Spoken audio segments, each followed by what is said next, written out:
Bismillah. Assalamualaikum warahmatullahi wabarakatuh. Innal hamdalillah nahmaduhu wa nasta'inuhu wa nastaghfiruh wa na'udzu billahi min shururi anfusina wa sayyiati a'malina. May yahdihillahu fala mudilla lahu wa may yudlil fala hadiya lahu.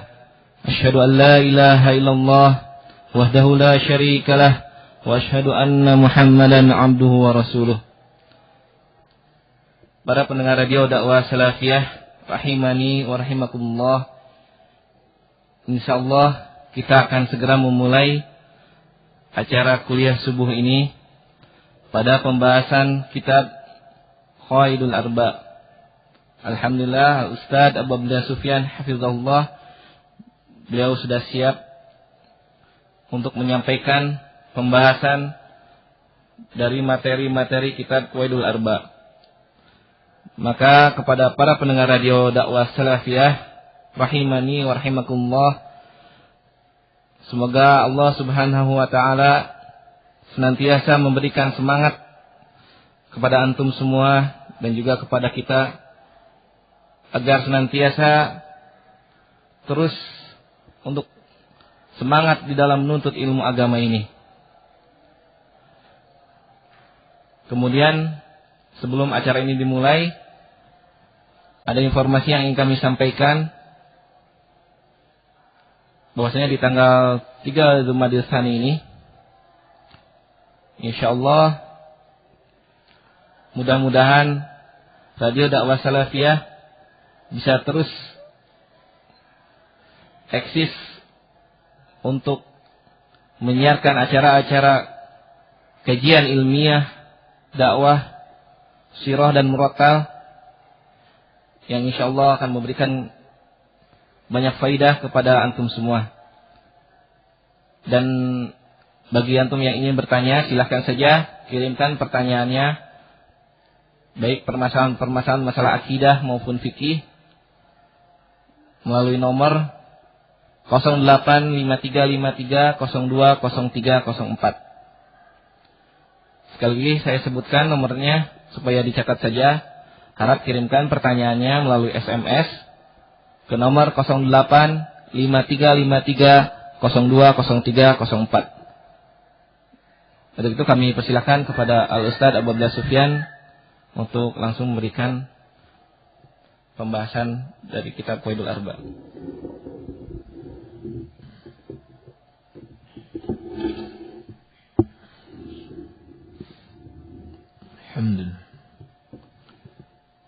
Alhamdulillah Rabbil Alamin. Wassalatu wassalamu ala nabiyyina Muhammadin wa ala alihi wa sahabatihi ajma'in wa man tabi'ahum bi ihsanin ila yaumiddin. Ikhwani fid din at-talabah dan para pendengar radio dakwah salafiyah rahimani wa rahimakumullah. Insyaallah taala kita akan melanjutkan kajian kitab Al-Qawaidul Arba', 4 kaidah untuk mengenal kesyirikan, karya Al-Imam Mujahidul Mujaddid Al-Syekh Muhammad bin Abdul Wahhab rahimahullahu ta'ala. Pada pertemuan yang sebelumnya telah kita bahas kaidah yang pertama, yang kedua, maka kita masuk pada kaidah yang ketiga. Qala al-muallif rahimahullahu ta'ala, wal qaidatu tsalitsah, dan kaidah yang ketiga, anna an-nabiy sallallahu alaihi wasallam zahara ala unasin mutafarriquna fi ibadatihim, bahwasannya Nabi sallallahu alaihi wa ala alihi wasallam muncul pada manusia yang berbeda-beda cara beribadah mereka, atau berbeda-beda sesembahan mereka. Minhum man ya'budul malaika, di antara mereka ada yang beribadah kepada malaikat. Wa minhum man ya'budul anbiya'a was salihin, dan di antara manusia ada yang beribadah kepada para nabi dan orang-orang saleh. Wa minhum man ya'budul ahjara wal ashjara, dan di antara manusia ada yang beribadah kepada batu-batuan dan pohon-pohonan. Wa minhum man ya'budu syamsa wal qamar, dan di antara mereka ada yang beribadah kepada matahari dan bulan. Wa qatalahum Rasulullah sallallahu alaihi wasallam wa lam yufarriq bainahum. Dan Nabi sallallahu alaihi wasallam memerangi mereka semuanya tanpa membeda-bedakan antara mereka. Inilah kaidah yang ketiga. Maksud dari kaidah yang ketiga ini sebagai bantahan atau untuk meluruskan syubhat para penyembah kuburan, orang-orang yang berdoa kepada wali dan orang-orang saleh, di mana mereka beralasan, jangan kalian samakan. Mereka katakan, jangan kalian samakan orang-orang musyrik di zaman jahiliyah yang menyembah batu, menyembah berhala, dengan kami yang berdoa kepada orang-orang saleh. Toh kami juga berdoa kepada orang-orang saleh cuma agar mereka menjadikan kami lebih dekat kepada Allah, untuk bertawassul kepada mereka, agar mereka meneruskan doa kami kepada Allah. Kalau syubhat yang ini sudah kita bantah sebelumnya. Sama seperti orang-orang musyrik di zaman jahiliyah dulu. Ketika kita mengatakan tujuan kalian beribadah kepada orang saleh, berdoa kepada orang saleh cuma sebagai tawasul, sama dengan yang dilakukan orang-orang musyrik di zaman jahiliyah dahulu. Di mana mereka mengatakan, "Ma na'buduhum illa liyuqarribuna ila Allahi zulfa." Kami tidak beribadah kepada berhala-berhala itu kecuali agar berhala-berhala tersebut mendekatkan kami kepada Allah sedekat-dekatnya. Juga mereka mengatakan, haula'i syufa'auna indallah. Kami tidak beribadah kepada berhala-berhala tersebut kecuali agar berhala-berhala ini menjadi pemberi syafaat kami di sisi Allah. Sama dengan orang-orang yang beribadah kepada orang-orang yang saleh, kepada para wali Allah di kuburannya. Lalu mereka kemudian beralasan, setelah syubhatnya ini terbantah, mereka lalu beralasan, kenapa disamakan antara penyembah berhala dengan orang-orang yang beribadah kepada para wali dan orang-orang saleh?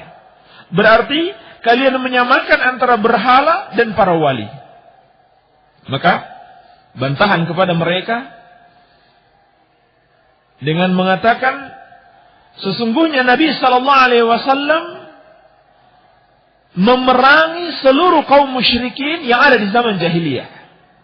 Padahal seluruh kaum musyrikin di zaman jahiliyah itu bukan hanya penyembah berhala. Ada juga di antara mereka yang menyembah para nabi dan rasul. Ada juga yang menyembah malaikat. Ada juga yang menyembah orang-orang yang saleh. Persis seperti yang kalian lakukan. Jadi tidak ada bedanya.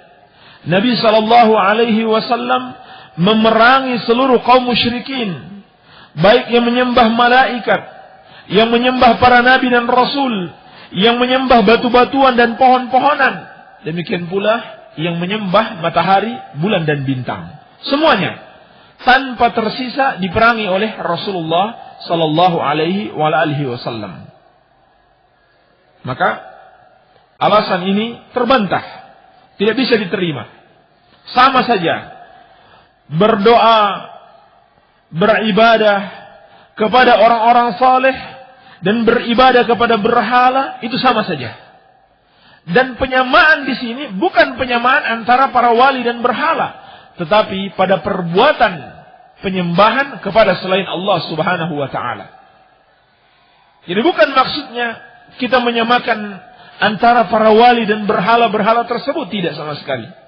Yang kita samakan perbuatan kesyirikan, baik menyembah berhala maupun menyembah atau berdoa kepada para wali yang sudah meninggal dunia, itu sama saja.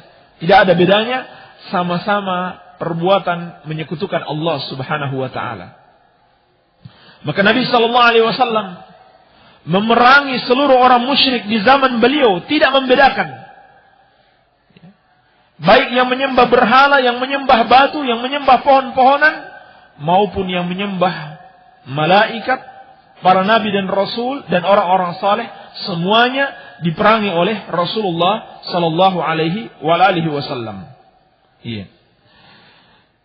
Wad dalilu qauluhu ta'ala, dalilnya adalah firman Allah Subhanahu wa ta'ala, wa qatiluhum hatta la takuna fitnatun wa yakuna ad-dinu lillah.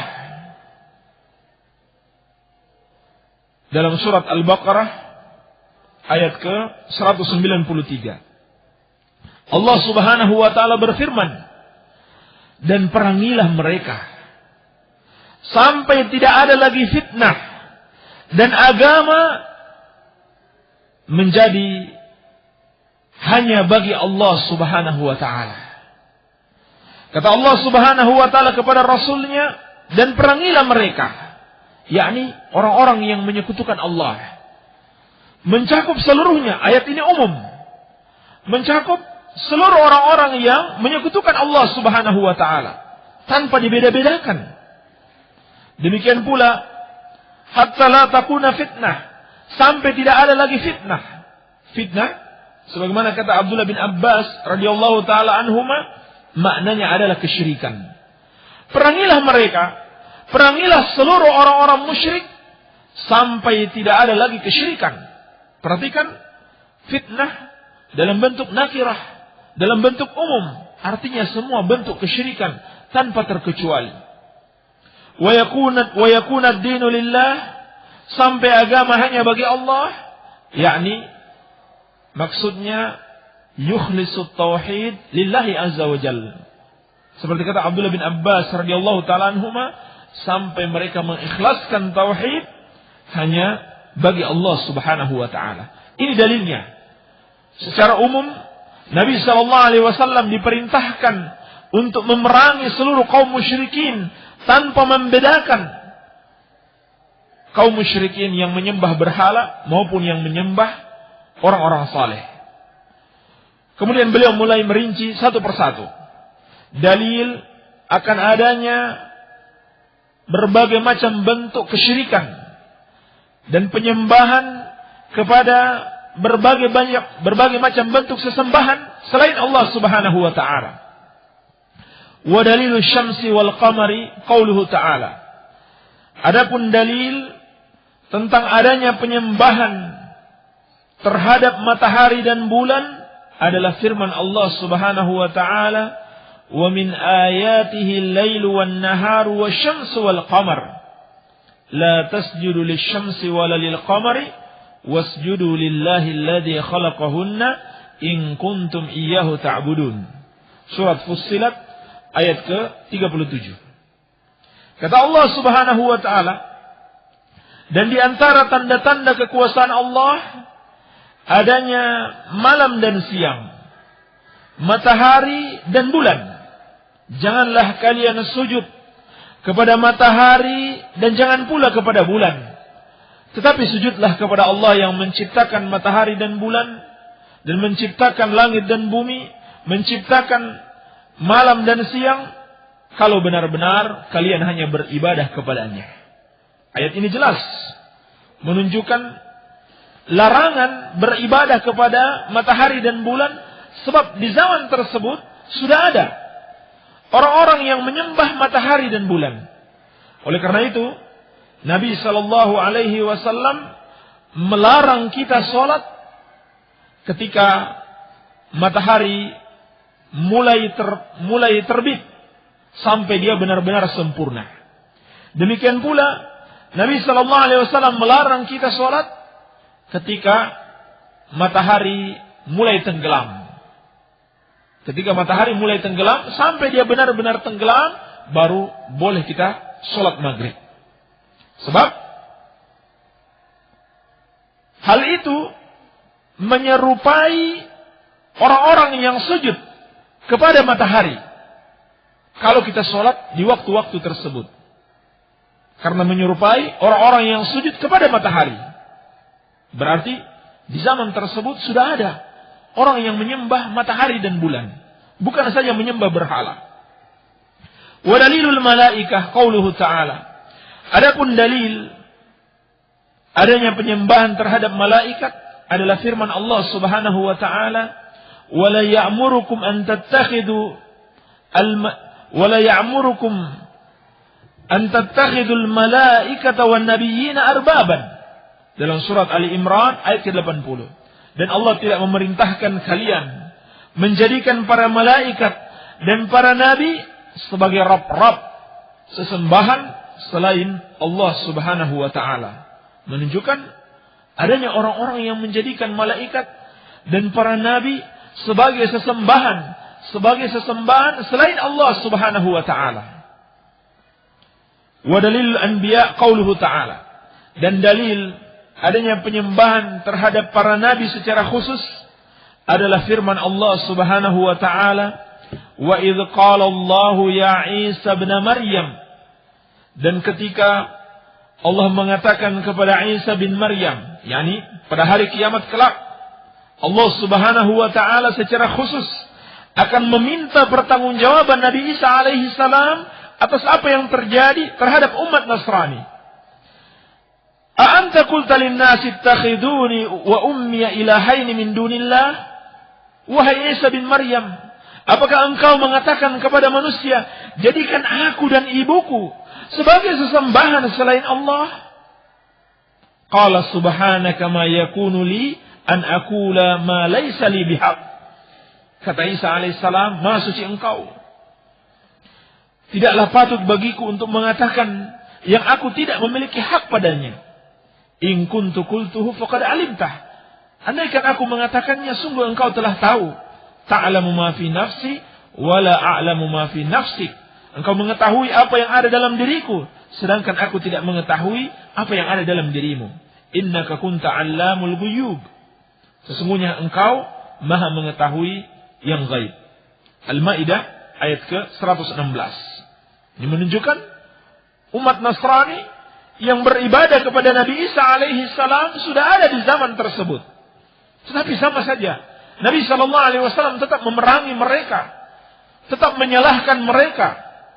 Padahal yang mereka sembah siapa? Nabi, bukan berhala.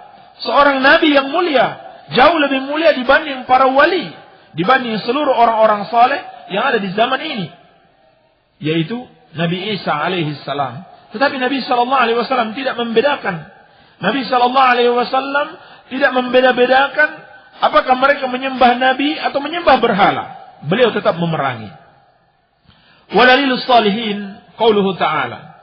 Adapun dalil adanya penyembahan terhadap orang-orang saleh adalah firman Allah Subhanahu wa taala, "Ulaika alladziina yad'una yabtaguna ila rabbihimul wasilata ayyuhum aqrabu wa yarjuna rahmatahu wa yakhafuna 'adzabah."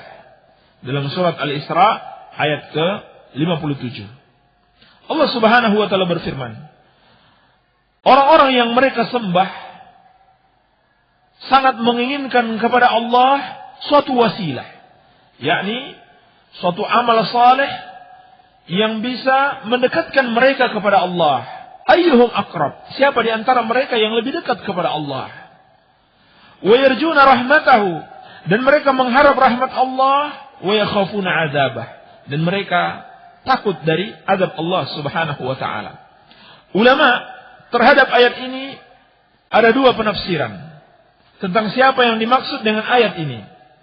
Yang pertama, yang dimaksud dengan ayat ini yaitu Nabi Isa alaihi salam dan ibunya, demikian pula Uzair alaihi salam, orang-orang saleh. Nabi Isa, ibunya dan Uzair. Bahwa orang-orang yang menyembah Nabi Isa alaihi salam dan menyembah ibunya adalah wanita salehah, Maryam alaihi salam, dan menyembah Uzair alaihi salam, mereka menyembah makhluk yang mana makhluk ini justru beribadah kepada Allah. Makhluk ini langsung beribadah kepada Allah, tidak menyekutukan Allah Subhanahu wa taala. Makhluk ini sangat membutuhkan Allah, berlomba-lomba untuk lebih dekat. Siapa yang lebih dekat kepada Allah Subhanahu wa taala?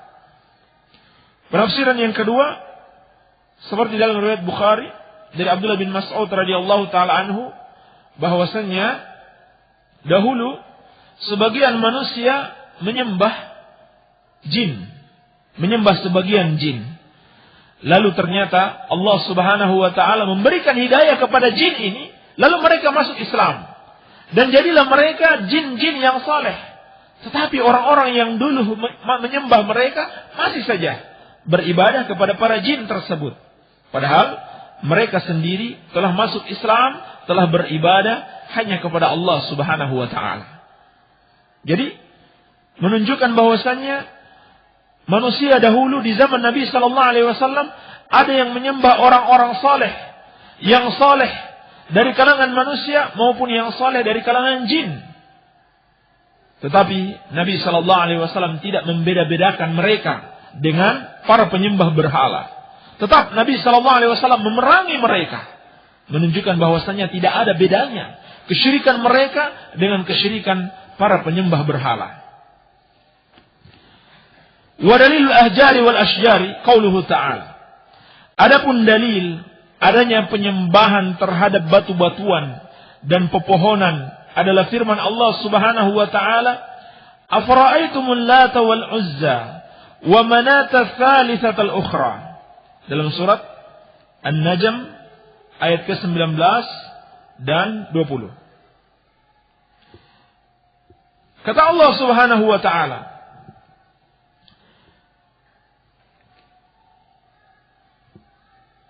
tentang sesembahan orang-orang musyrik di zaman jahiliyah dahulu. Yang paling terkenal yaitu ada 3. Al-Lat, Al-Uzzah, dan Manat. Ini berhala-berhala yang paling terkenal di zaman jahiliyah dahulu. Ini adalah batu-batuan dan pohon-pohonan. Berhala yang terbuat dari batu dan pepohonan. Terangkan kepadaku tentang Al-Lata dan Uzza dan Manat yang ketiga.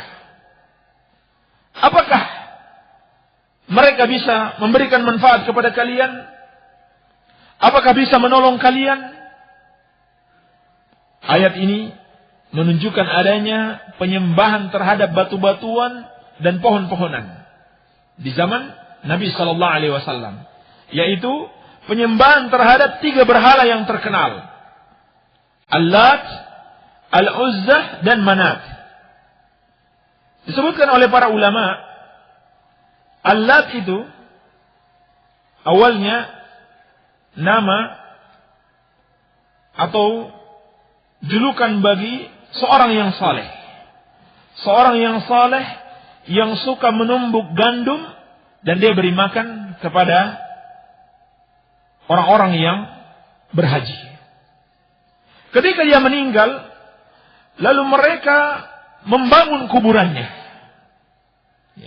Mereka jadikan kuburannya batu. Mereka bangun di atasnya menjadi sebuah batu. Lalu mereka hiasi kuburannya dengan diberikan kelambu. Lalu pada akhirnya mereka menyembahnya. Ini tentang Al-Lat. Adapun Al-Uzzah, dia adalah pepohonan. Pepohonan yang ada di lembah Nakhla yang terletak antara Makkah dan Taif. Mereka bangun suatu kuil di sekitar pepohonan tersebut. Lalu mereka adakan penjaga-penjaga. Dan di situ ada syaitan yang menipu manusia. Syaitan yang berbicara kepada manusia. Seakan-akan yang berbicara itu adalah pohon tersebut. Jadi Al-Uzza yang dicela di dalam Al-Quran adalah suatu pohon. Adapun Manat adalah sebuah batu besar. Berhala yang bernama Manat adalah sebuah batu besar yang terletak di Gunung Kudaid. yang terletak antara Mekah dan Madinah. Ini berhala-berhala yang ada di zaman Nabi sallallahu alaihi wasallam. Ada yang berupa kuburan orang saleh, persis seperti yang ada hari ini, kuburan orang saleh. Mereka datang di kuburan tersebut, berdoa kepada penghuni kubur. Ada yang berupa pepohonan besar. Ada yang berupa batu besar. Lalu syaitan mempermainkan mereka, yang seakan-akan pepohonan ini jadi berbicara dan bisa menjawab keperluan mereka, memenuhi hajat-hajat mereka, padahal itu adalah syaitan. Lalu ketika terjadi Fathu Makkah, Nabi SAW mengutus Al-Mughirah bin Syu'bah dan Abu Sufyan untuk menghancurkan kuburannya Allaf. Dihancurkan, diratakan dengan tanah. Seperti Nabi SAW mengutus Ali bin Abi Thalib radhiyallahu anhu menghancurkan seluruh kuburan yang ditinggikan. Bukan hanya kuburan Lata, tapi seluruh kuburan yang ditinggikan diperintahkan Nabi SAW untuk diratakan. Seperti dalam riwayat Muslim, Nabi SAW bersabda, "Alla tad'a timthalan illa tamastahu, wala qabran musyrifan illa sawaitahu." Jangan engkau biarkan ada satu berhala kecuali engkau hancurkan, dan ada satu kuburan yang ditinggikan kecuali engkau ratakan. Demikian pula kepada Uzza, Nabi SAW mengutus Khalid bin Walid radhiyallahu taala untuk menghancurkannya. Ketika Khalid bin Walid sudah menghancurkan Uzza, dia datang kepada Nabi SAW. Lalu kata Nabi SAW, masih ada yang tertinggal, belum engkau hancurkan. Lalu Khalid bin Walid balik ke sana, ternyata jinnya di situ belum dihabisi. Ketika dia menampakkan diri, maka dibunuh oleh Khalid bin Walid. Demikian pula kepada Manat ini, batu besar yang menjadi sesembahan, Nabi SAW mengutus Ali bin Abi Thalib radhiyallahu anhu untuk menghancurkannya. Semuanya hancur. Tidak bisa membela diri, tidak bisa mempertahankan diri mereka sendiri. Bagaimana bisa memberikan manfaat kepada para penyembahnya? Jadi ayat ini menunjukkan adanya penyembahan terhadap batu-batuan, terhadap kuburan orang-orang yang saleh, dan terhadap pepohonan di zaman Nabi SAW. Dan Nabi SAW tidak membedakan antara mereka dan kaum musyrikin lainnya, dan juga tidak membedakan antara mereka dengan kaum Nasrani yang menyembah Nabi Isa alaihissalam. Sama saja. Demikian pula dalam hadis Abu Waqid Al-Laisi radhiyallahu taala anhu, diceritakan tentang penyembahan terhadap pepohonan. Wa haditsu Abi Waqid Al-Laisi radhiyallahu taala anhu qala, di mana beliau berkata, "Kharajna ma'an Nabi sallallahu alaihi wasallam ila Hunain wa nahnu hudatsa'u ahdin bi kufrin." Kami keluar bersama Nabi sallallahu alaihi wasallam menuju Hunain, yakni peperangan Hunain. Dan ketika itu kami baru saja meninggalkan kekafiran. Di para sahabat banyak yang baru masuk Islam ketika terjadi Fathu Makkah. Setelah Fathu Makkah meletus perang Hunain, maka Nabi SAW berangkat bersama banyak sekali sahabat yang baru masuk Islam. Ketika dalam perjalanan, kata beliau radhiyallahu taala anhu, walil musyrikina sidratun ya'kufuna indaha wa yanutuna biha aslihatahum. Orang-orang musyrik memiliki satu pohon di mana mereka berdiam diri di pohon tersebut, yakni berdiam diri untuk ibadah di pohon tersebut. Dan mereka menggantungkan senjata-senjata mereka di pohon tersebut. Untuk apa? Untuk mencari keberkahan, supaya menang melawan musuh. Ini tujuan mereka. yuqalu laha zatu anwatin. Pohon tersebut dinamakan dengan zatu anwat. Famararna bisidratin. Maka kami melewati pohon tersebut. Fakulna ya Rasulullah. Maka kami mengatakan, wahai Rasulullah, ij'al lana zata anwatin kama lahum zatu anwat.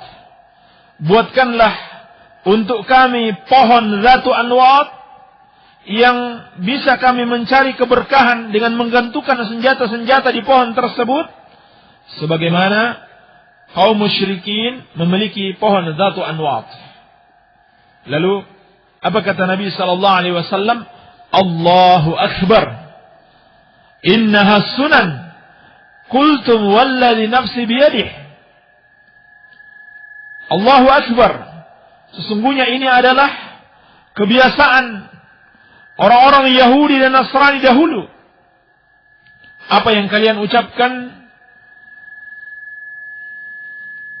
Kenapa? Nantikan aja. Baik.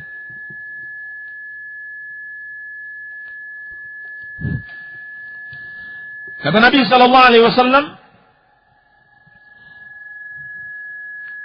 apa yang kalian ucapkan, walladzi nafsi biyadihi, demi zat yang jiwaku ada di tangannya, kama qalat Banu Israil li Musa, seperti yang dikatakan Bani Israel kepada Nabi Musa alaihi salam, ij'al lana ilahan kama lahum aliha, qala innakum qaumun tajhalun.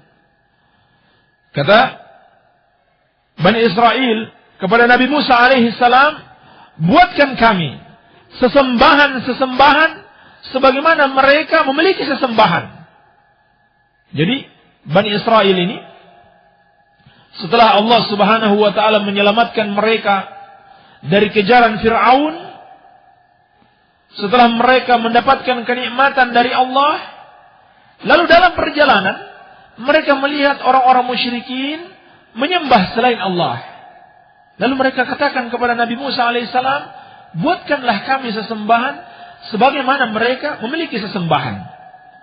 Lalu Musa alaihissalam berkata kepada mereka, innakum qaumun tajhalun. Sesungguhnya kalian adalah kaum yang sangat bodoh. Baru saja Allah selamatkan dari kesyirikan dan dari azab yang ditimpakan Fir'aun kepada mereka. Mereka kemudian mau menyekutukan Allah Subhanahu wa taala karena melihat orang-orang yang menyekutukan Allah. Lalu kata Nabi sallallahu alaihi wasallam, la tarkabunna sanana man kana qablakum. Kalian benar-benar akan mengikuti contoh orang-orang sebelum kalian. Yang menjadi syahid dari hadis ini bahwasannya ada penyembahan terhadap pepohonan. Dan penyembahan itu dibungkus dengan dalih tabarruk. Ya. Dalih mencari keberkahan atau ngalap berkah. Persis seperti yang dilakukan orang-orang musyrik di zaman jahiliyah dahulu. Di antara mereka menyembah pepohonan dalam bentuk mencari keberkahan dari pepohonan tersebut. Mereka gantungkan senjata-senjata mereka di pohon itu agar senjatanya mendapatkan keberkahan. Lalu mereka berdiam diri, beribadah di bawah pohon tersebut demi untuk mencari apa? Mencari berkah, ngalap berkah. Maka hal ini sudah ada di zaman Nabi sallallahu alaihi wasallam. Orang yang menyembah pepohonan. Namun Nabi sallallahu alaihi wasallam tetap memerangi mereka dan menyamakan mereka dengan kaum musyrikin yang lainnya yang beribadah kepada selain Allah Subhanahu wa taala. Jadi kesimpulannya, menyekutukan Allah, beribadah kepada selain Allah sama saja bentuknya, sama saja kesyirikannya. Walaupun yang disembah itu berbeda-beda. Terkadang ada yang menyembah batu, menyembah pepohonan, menyembah kuburan, menyembah orang-orang saleh, menyembah para nabi dan rasul, menyembah para malaikat, menyembah matahari, bulan dan bintang, sama saja. Semuanya adalah bentuk kesyirikan kepada Allah Subhanahu wa taala. Oleh karenanya, ketika Allah Subhanahu wa taala melarang kesyirikan, Allah Subhanahu wa taala menyebutkannya dalam bentuk umum. Wa'budullaha wa la tusyriku bihi syai'an. beribadahlah hanya kepada Allah dan jangan menyekutukannya dengan sesuatu apapun. Kalimat syai'an, jangan menyekutukannya dengan sesuatu apapun, itu dalam bentuk nakirah. Fi siyakin nahi, maknanya umum. Dengan apa saja Allah Subhanahu wa taala tidak ridho kalian menyekutukannya dengan apapun juga. Baik dengan batu-batuan maupun dengan orang-orang saleh. Dan terbukti Nabi sallallahu alaihi wasallam tidak membeda-bedakan. Nabi sallallahu alaihi wasallam memerangi antara yang menyekutukan Allah dengan malaikat, dengan para nabi dan rasul, dengan orang-orang saleh. Nabi sallallahu alaihi wasallam tidak membedakannya dengan yang menyekutukan Allah dengan berhala-berhala, dengan batu-batuan, pepohonan dan kuburan-kuburan. Sama saja. Maka terbantahlah syubhat atau alasan orang yang berdoa kepada para wali di kuburan dengan alasan para wali tersebut orang-orang saleh tidak sama dengan orang-orang musyrik di zaman jahiliyah dahulu. Padahal Nabi sallallahu alaihi wasallam memerangi seluruh penyembah selain Allah tanpa membedakan apakah mereka menyembah para wali dan orang-orang saleh ataukah menyembah batu-batuan dan berhala-berhala. Alhamdulillah, selesai dari kaidah yang ketiga. Semoga ada manfaatnya. Wabillahi taufiq, walhamdulillahirabbil alamin.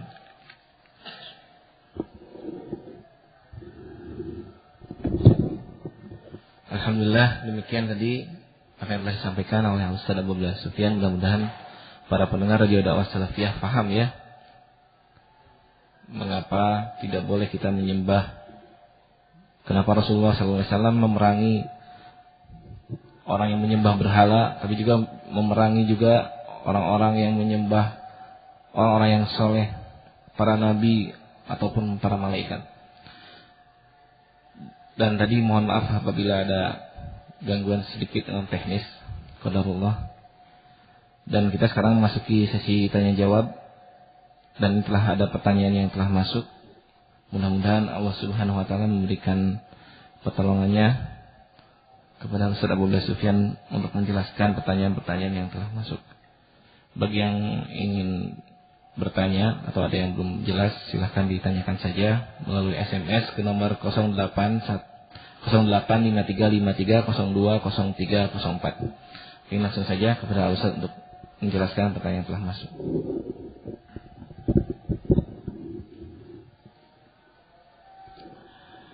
Bismillahirrahmanirrahim. Alhamdulillah, salatu wassalamu ala Rasulillah. Tolong kasih tahu nama Pak Kiai Ponpes An-Nur. Barangkali sudah pernah ketemu karena anak pernah ke daerah-daerah Banjarsari. Dan berapa biayanya kalau anak-anak mau pesantren per bulan berikut makannya. Pak Kiai namanya Ustadz Khotib. Pak Kiai Khotib. Baik. Adapun untuk mondok di sini kita sistemnya ta'awun, ya, saling tolong menolong. Siapa yang mampu membayar, maka dana yang dia bayarkan itu untuk membantu orang-orang yang tidak mampu membayar. Jadi soal dana tidak ada masalah, insyaallah taala datang saja dan berbicara dengan pengurusnya. Afwan Ustaz, kalau seseorang memakai celana atau sarung di bawah mata kaki, maka dia di neraka. Bagaimana seorang yang tidur menggunakan sarung yang menutupi mata kakinya? Apakah terkena ancaman neraka? Kalau dia tidur, tentunya dia meniatkan itu untuk sebagai selimut. Ya, sebagai selimut. Bukan untuk sebagai pakaian, sebagaimana pakaian biasa. Ya. Maka tidak mengapa insyaallah ta'ala. Baik. Ustaz, setelah sholat taubat baca doa, ini enggak jelas ya. Apa yang dimaksud bacaan ini kurang jelas. Tetapi tidak ada doa khusus yang dibaca pada sholat taubat. Tidak ada doa khusus yang dibaca pada sholat taubat. Ustaz, bagaimana berdakwah kepada keluarga, kepada orang tua, sedang mereka selalu menentang, meremehkan, menganggap ajaran yang salah. Dan kalau dinasihatkan, jangan begini, mereka bilang nafsi-nafsi, sendiri-sendiri. Kamu-kamu, saya-saya. Bagaimana Ustaz? Dimulai dari apakah menyampaikan kebenaran ini? Baik. Tetap berdakwah dan bersabar. Berdakwah dan bersabar. Dan terus menyampaikan dengan cara yang baik, dengan lemah lembut. Dan sampaikan hal-hal yang paling terpenting dahulu, yaitu tentang tauhid dan hal-hal yang sifatnya usul, seperti kewajiban berpegang teguh dengan Al-Quran dan As-Sunnah. Semua orang sepakat, kalau dia muslim yang mengerti masalah, dia sepakat wajib mengikuti Al-Quran dan As-Sunnah. Kalau sudah tertanam seperti ini, kewajiban mengikuti Al-Quran dan As-Sunnah, akan lebih mudah untuk menyampaikan. Kalau sudah tertanam akidah, keyakinan untuk mengikuti Al-Quran dan As-Sunnah,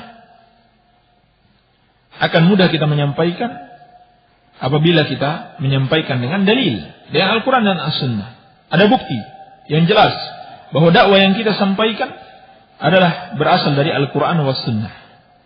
Demikian pula dengan metode-metode lain, seperti dengan memberikan suatu buku, suatu lembaran dakwah, atau memperdengarkan kajian-kajian dalam bentuk CD, kaset, dan sebagainya. Atau mengadakan kajian di rumah dan mengundang salah seorang ustaz. Atau mengajak ke majelis ta'lim. Ini bentuk-bentuk yang mungkin ditempuh dalam berdakwah kepada keluarga kita. Dan juga tidak lupa selalu kita mendoakan mereka. Al-muhim, jangan kita putus asa, sampaikan. Kalau belum sekarang mereka terima, mudah-mudahan di masa depan mereka akan memahaminya. Lebih baik mana pergi mencari ilmu atau di rumah istirahat total karena menjaga kehamilan. Karena kehamilan yang mengkhawatirkan. Kalau memang keluar rumah atau beraktivitas yang lebih bisa mengganggu kehamilan, maka tidak apa-apa istirahat di rumah dan tetap menuntut ilmu. Ya. Tetap menuntut ilmu. Menuntut ilmu banyak jalannya. Kalau tidak mampu menghadiri majelis ta'lim secara langsung, bisa melalui radio, bisa melalui kaset-kaset ceramah, ataukah dengan buku-buku yang ditulis para ulama. Gimana kalau ada non-muslim ketika masuk jadi mu'allaf, dia tidak disaksikan kiai, syah enggak dia jadi mu'allaf? Sah, ya? Seperti yang sudah kita jelaskan kemarin. Yang penting dia memenuhi 4 syarat syahadat. Dia mengucapkan syahadat itu, dia memahami apa yang dia ucapkan, dan dia yakini kebenaran syahadat itu, dan dia amalkan. Sah, walaupun tidak disaksikan siapapun. Saya orang Islam biasa, yang tidak terikat oleh organisasi atau jamaah Islam apapun. Tapi aku orang yang menjalankan Al-Quran dan mengamalkan hadis sahih saja. Nah pertanyaan, karena aku bukan pengikut jamaah, apakah aku akan terselamatkan dari 73 jamaah dan aku termasuk Islam yang benar? Sepanjang kita mengikuti Al-Quran dan As-Sunnah sesuai dengan pemahaman Rasulullah SAW dan para sahabatnya, atau pemahaman as-salafus saleh, maka itulah yang dimaksud satu golongan yang selamat dari 72 golongan yang tersesat. Tidak perlu masuk organisasi apapun, tidak perlu ikut jamaah apapun, tetapi ikutlah pemahaman Rasulullah SAW dan para sahabatnya, maka kita telah tergolong ke dalam jamaah beliau, yaitu jamaah Rasulullah SAW dan para sahabatnya. Itu syaratnya. Al-Quran dan As-Sunnah sesuai pemahaman Rasulullah SAW dan para sahabatnya, bukan pemahaman kita sendiri. Maka penting sekali kita belajar, mendatangi majelis ilmu, mengikuti bimbingan para ulama dan orang-orang yang mengajarkan Al-Quran dan As-Sunnah sebagaimana yang dipahami oleh Rasulullah SAW dan para sahabatnya. Ustaz, kapan waktu janin itu ditiupkan ruh? Sudah menjadi manusia. Dan dihitung dari mana? Apakah sama seperti hitungan bidan dari keluar dari haid pertama, atau dihitung dari berhubungan suami istri?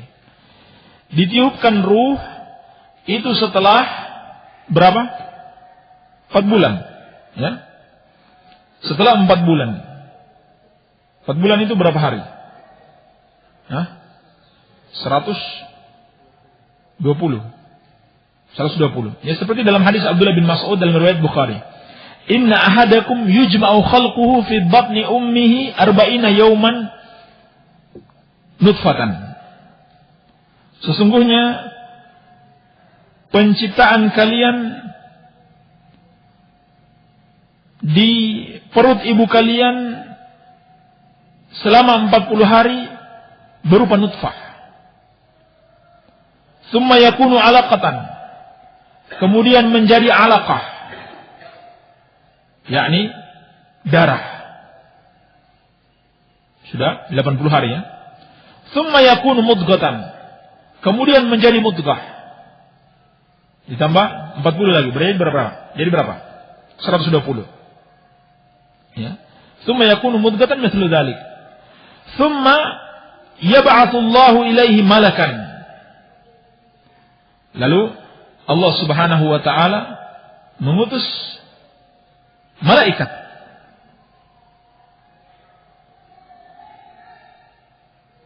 bi arba'i kalimatin, dengan 4 perkara, 4 kalimat.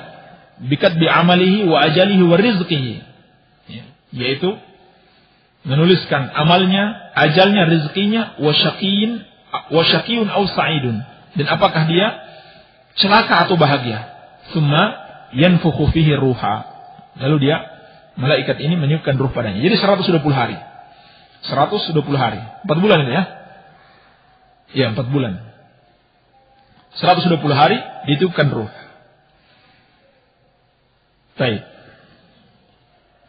Setelah 120 hari ini tidak boleh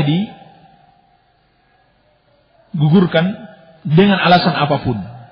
Tidak boleh digugurkan dengan alasan apapun. Walaupun kata dokter, ini kalau dibiarkan akan membahayakan ibunya. Tidak boleh. Sebab tidak boleh membunuh orang lain demi keselamatan orang lain.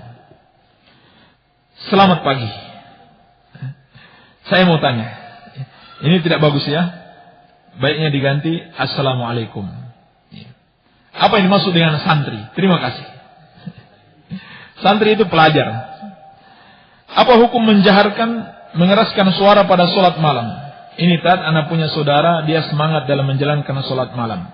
Namun kebiasaannya dia mengeraskan suara yang merdu. Namun permasalahannya ketika seorang yang tadinya tidur terus mendengarkan bacaannya, pasti nggak bisa tidur lagi karena merasa terganggu. Bagaimana keadaan seperti ini? Apakah baik untuk dirinya? Dari Al-Faqir. Dinasihati bahwasannya haram hukumnya mengganggu tetangga. Padahal sholatnya itu adalah sholat sunnah. Wajib untuk tidak mengganggu tetangga. Berarti bertentangan dengan hal yang wajib. Maka yang wajib yang harus didahulukan. Dinasihati saja dengan baik-baik. Bolehkah kita berwudu untuk sholat dengan telanjang bulat? Habis mandi atau selesai buang hajat umpamanya? Tidak ada larangan. Ustaz, saya ingin tahu keturunan Nabi Muhammad sallallahu alaihi wasallam. Harus bertanya kepada ulama yang ahli nasab. Siapa keturunan Nabi sallallahu alaihi wasallam yang sebenarnya? Iya. Karena banyak orang mengklaim dia keturunan Nabi sallallahu alaihi wasallam, tapi tidak terbukti.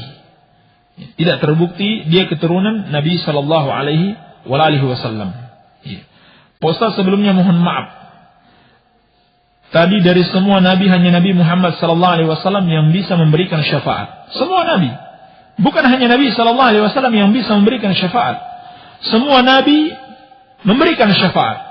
Hanya saja asy-syafaatul uzma, syafaat yang besar, yaitu ketetapan Allah untuk memutuskan urusan semua makhluk ketika mereka terkatung-katung pada hari kiamat. Lalu Nabi sallallahu alaihi wasallam memberikan syafaat kepada seluruh makhluk agar segera diberikan keputusan. Nah, ini syafaatnya khusus Nabi sallallahu alaihi wasallam. Demikian pula syafaat khusus kepada Abu Thalib. Selain itu, sama para nabi dan rasul, orang-orang saleh juga memiliki syafaat. Bukan hanya Nabi sallallahu alaihi wasallam. Baik. Dan bagaimana kalau saya mengikuti tata cara keturunan Nabi Muhammad SAW, cara menjalankan ibadahnya? Tidak ada perintah dari Nabi SAW untuk mengikuti tata cara beribadah keturunan beliau. Tidak ada.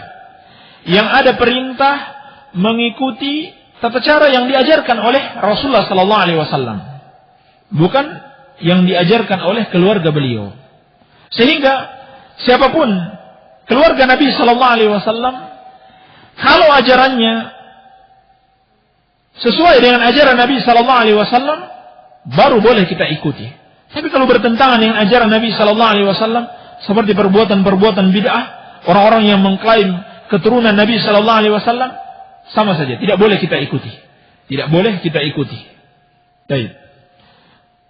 Arti jihad sebenarnya, karena katanya jihad yang dilakukan Usama salah. Jihad sudah dimaklumi, maknanya umum, yaitu mengerahkan segala potensi untuk taat kepada Allah. Ini makna jihad yang sesungguhnya. Badlul majhud li ta'atillahi azza wa jalla. Adapun jihad dalam peperangan, kita katakan Usama itu salah karena tidak memenuhi syarat-syarat jihad. Tidak memenuhi syarat-syarat jihad. Ulama menyebutkan minimal ada 3 syarat jihad. Yang pertama, jihad tersebut dipimpin oleh seorang kepala negara. Yang kedua, jihad tersebut didukung dengan kekuatan yang memadai. Bukan cari gara-gara kepada Amerika, lalu Amerika datang menyerang karena belum mampu, sembunyi di gua. Pada akhirnya, kaum muslimin yang dihantam. Berapa ribu kaum muslimin yang meninggal di Afghanistan akibat ulah Usama. Akibat ulah Usama. Berapa ribu kaum muslimin yang meninggal. Dan dulu Afghanistan dipimpin oleh kaum muslimin. Sekarang menjadi bagaikan boneka Amerika. Akibat ulah Usama. Karena sudah mau mencari gara-gara kepada Amerika. Ketika Amerika balik menyerang, belum mampu menghadapi mereka. Ini syarat yang kedua. Harus memiliki kekuatan yang cukup. Kemudian yang ketiga, jihad tersebut dilakukan oleh kaum muslimin yang memiliki wilayah.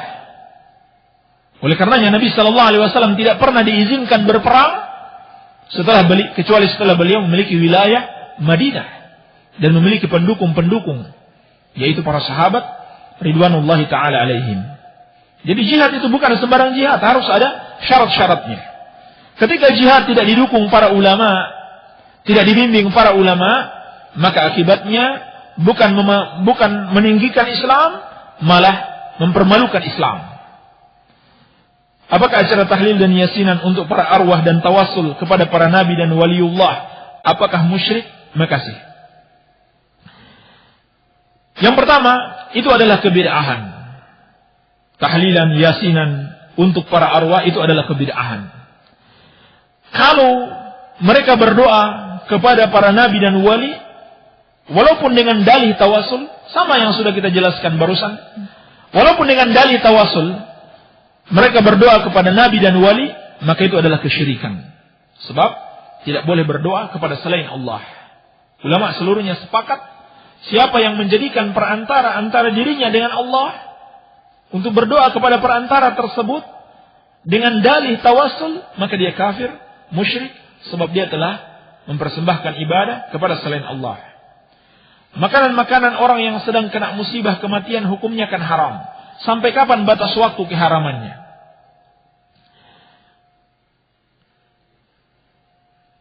Sampai kapan batas waktu keharamannya?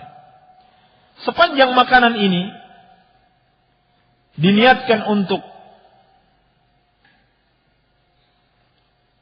selamatan kematian, diniatkan untuk selamatan kematian, atau untuk perkabungan, duka cita dan sebagainya, maka tidak ada batasan hari. Tidak ada batasan hari. Walaupun mungkin sudah setahun dalam rangka memperingati kematian fulan, ayo kita kumpul-kumpul makan-makan, tahlilan, sama saja. Tidak ada batas waktu. Kalau mereka maksudkan seperti ini. Jika rambut dan jenggot telah putih, yang sunnah disemir warna apa? Tidak ada ketentuan harus warna apa. Yang penting menghindari warna hitam. Seperti kata Nabi sallallahu alaihi wasallam, "Idhabu bihi ila ba'di nisa'ihi falyughayyirhu bi syai'in wa jannibuhu as-sawad." Pergilah membawanya, yakni Abu Quhafa yang sudah putih rambutnya, Nabi sallallahu alaihi wasallam perintahkan agar bawa dia kepada istri-istrinya untuk merubah uban-ubannya itu. Tetapi kata Nabi, wajannibuhu sawad, jauhkan warna hitam. Jadi tidak ada masalah warna yang lain, jauhi warna hitam. Tetapi tentunya jangan mengikuti warna-warna yang biasa dipakai oleh orang-orang yang tidak baik. Iya, seperti dipakai oleh para pengamen, ya, preman-preman dan sebagainya. Baik. Alhamdulillah, setelah mendengar nasihat dari Ustaz, insyaallah teteh ingin menjalankannya. Yang ingin teteh tanyakan, menutup wajah apakah boleh kedua mata kelihatan? Belum tertutup. Maaf Ustaz, teteh mohon doanya. Dan semoga Allah Subhanahu wa taala memberikan kemampuan, keinginan dan menjalankan syariah kebenaran. Amin. Asalnya mata juga harus tertutup. Sebab dia bagian dari perintah Allah, waliyadribna bikhumurihinna ala juyubihinna. Hendaklah para wanita menutupkan kain kerudung mereka sampai ke dada mereka. Dari kepala sampai ke dada, berarti mencakup mata. Hanya saja ulama menjelaskan dalam keadaan darurat, tidak bisa melihat jalan, tidak apa-apa membuka mata. Kalau hanya perlu satu mata yang dibuka, satu mata saja. Baik. Allahu a'lam. Jadi lebih afdal diusahakan ditutup tanpa harus membuka. Di dalam keadaan darurat boleh saja. Tolong jelaskan syubhat. Salafi penakut, tidak mau berangkat jihad, contoh ke Palestina, Afghanistan, Irak dan negeri-negeri yang lain. Orang yang mengatakan ini pendusta, ya. Dan dia tahu. Orang yang mengatakan ini saya yakin tahu, ya, bagaimana jihad salafiyin, ya, di negara-negara tersebut. Hanya saja tidak gembar-gembor seperti mereka. Datang berjihad, lebih besar beritanya daripada jihadnya. Iya. Lebih besar beritanya daripada jihadnya. Seperti yang terjadi di Ambon. Mereka datang beberapa rombongan 2-3 orang. Menyerang muslim dan kafir sekaligus. Mereka menyerang aparat, menyerang brimob, tanpa membedakan muslim dan kafir. Lalu beritanya dibesar-besarkan. Dan mereka tahu bagaimana jihad salafiyin ketika di Ambon. Demikian pula di Palestina, di Afghanistan. Di Afghanistan bagaimana jihadnya Syekh Jamilur Rahman, seperti yang kita ceritakan kemarin. Seluruh daerah di Afghanistan itu di masa jihad dulu melawan Uni Soviet, tidak ada satu daerah yang berhasil bebas dengan kekuatan. Betul-betul dipaksa tentara Rusia untuk keluar, kecuali negara bagian Kunar yang dipimpin oleh Syekh Jamilur Rahman. Setelah kalah di situ, baru kemudian Soviet menarik satu persatu pasukannya dari negeri-negeri yang lain, dari daerah-daerah yang lain. Iya. Baik. Hanya saja seperti yang kita sebutkan sebelumnya, syarat-syarat jihad harus ada syarat-syarat yang terpenuhi. Ada diizinkan oleh pemimpin negara. Satu. Yang kedua, memiliki kekuatan. Yang ketiga, kita memiliki wilayah kekuasaan. Kita memiliki pemerintahan. Pemerintah yang mengirim, yang memiliki kekuasaan. Kalau kita tidak memiliki kekuatan, apa gunanya kita ke sana? Apa gunanya kita ke sana? Yang kita lakukan adalah persiapan kekuatan dulu. Kan demikian yang diperintahkan Allah. Wa'iddu lahum mastata'tu min quwwah. Dan siapkan untuk mereka apa yang kalian mampu dari kekuatan. Siapkan dulu kekuatan. Dan kekuatan itu bukan sekedar kekuatan fisik. Yang paling penting adalah kekuatan keimanan. Bagaimana kita mau mengajak umat berjihad dalam keadaan mereka belum siap, terutama siap dari sisi keimanan. Lalu apa yang mereka lakukan di sana? Apa yang sudah mereka lakukan di sana? Yang mereka lakukan tidak bisa memberikan kemanfaatan terhadap kaum muslimin seutuhnya. Iya. Tentunya kepada kaum muslimin yang tertindas, wajib bagi kita untuk membantu semampu kita. Dan telah dimaklumi di Palestina, di Afghanistan, mereka itu tertindas, diserang oleh musuh. Maka kita bantu semampu kita. Kalau mampu dengan senjata, pergi dengan senjata. Kalau tidak mampu, maka fattaqullaha mastata'tum. Kata Allah, bertakwalah kepada Allah sekemampuan kalian. Iya. Dan tidak perlu kita gembar-gemborkan ada salafiyin yang berjihad di sana. Iya. Dan itu kebanyakan dari penduduk asli di sana. Salafiyin dari penduduk asli di sana. Iya. Dusta mereka kalau mereka tidak mengakui adanya jihad salafiyin di sana. Kedustaan yang besar. Dan mereka tahu itu. Iya. Orang yang sudah haji kemudian namanya ada tambahan haji. Contoh Haji Ahmad. Apakah itu termasuk bid'ah? Bagaimana hukumnya? Minimal kita katakan hal ini mengantarkan kepada bid'ah. Hal ini mengantarkan kepada bid'ah. Dan mengantarkan kepada terhapusnya amalan. Yaitu berbangga-bangga dengan amalan atau riya, ingin mempertontonkan amalannya. Tujuannya naik haji diantaranya agar statusnya naik, pulang bisa disebut sebagai Pak Haji. Kenapa yang sholat tidak disebut Pak Sholat? Sholat itu lebih utama dari haji. Tidak ada contohnya dari Rasulullah SAW yang seperti ini. Baik. Apakah sholat zuhur bagi wanita itu dilaksanakan setelah sholat Jumat selesai kalau hari Jumat? Tidak mesti. Kalau sudah masuk waktunya, walaupun di masjid belum selesai Jumat, sudah bisa melaksanakan sholat. Ustaz, ada doa dari guru saya, bunyinya Allah, saya baca Fatihah 1 kali, baca Ikhlas, surat Al-Ikhlas 3 kali, baca salawat 25 kali. Ganjaran hadiahnya kepada Muhammad, ganjaran hadiahkan kepada guru,